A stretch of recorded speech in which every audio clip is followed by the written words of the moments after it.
Un automobiliste vient de renverser un policier sur le barrage de Grasse. Il est arrêté sous les applaudissements des Gilets jaunes.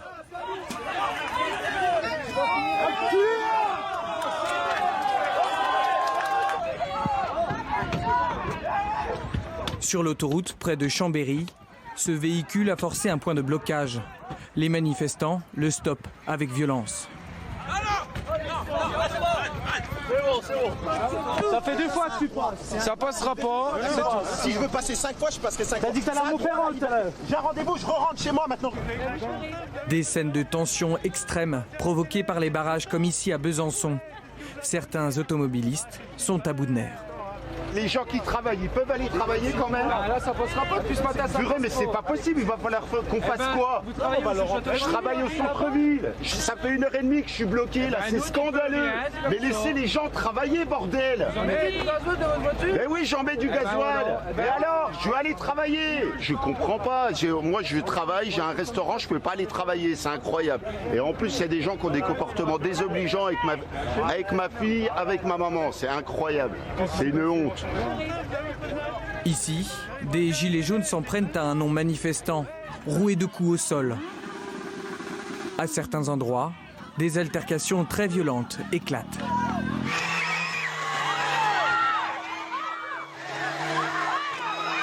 Et puis finalement le drame en Savoie, où samedi, un barrage a provoqué la mort d'une personne. Elle a voulu passer de là-bas et la dame qui est décédée s'est mise devant. Elle a dit non, vous passez pas ici, c'est bloqué. Elle a dit non, moi je vais au médecin, il faut que je passe absolument, etc. Et ça s'est emporté, il y en a qui ont commencé à secouer la voiture. Paniquée, la conductrice a percuté alors une manifestante de 63 ans, décédée sur place.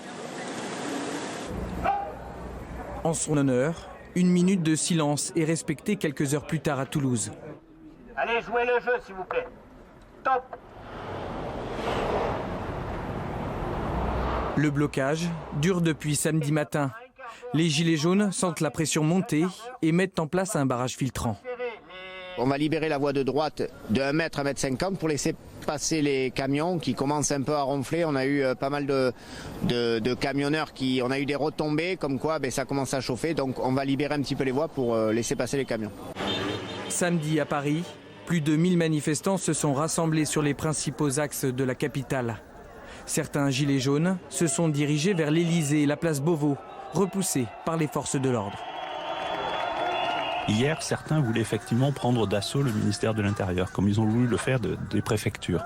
Mais le ministère de l'Intérieur, c'est l'endroit où, non pas je suis, parce que cela importe peu, mais où on a justement organisé la prévention et la sécurité du pays hier. Et les manifestations s'en fichaient totalement. Je vous le dis, la responsabilité, c'est quand même quelque chose qui doit marquer notre esprit, même quand on manifeste.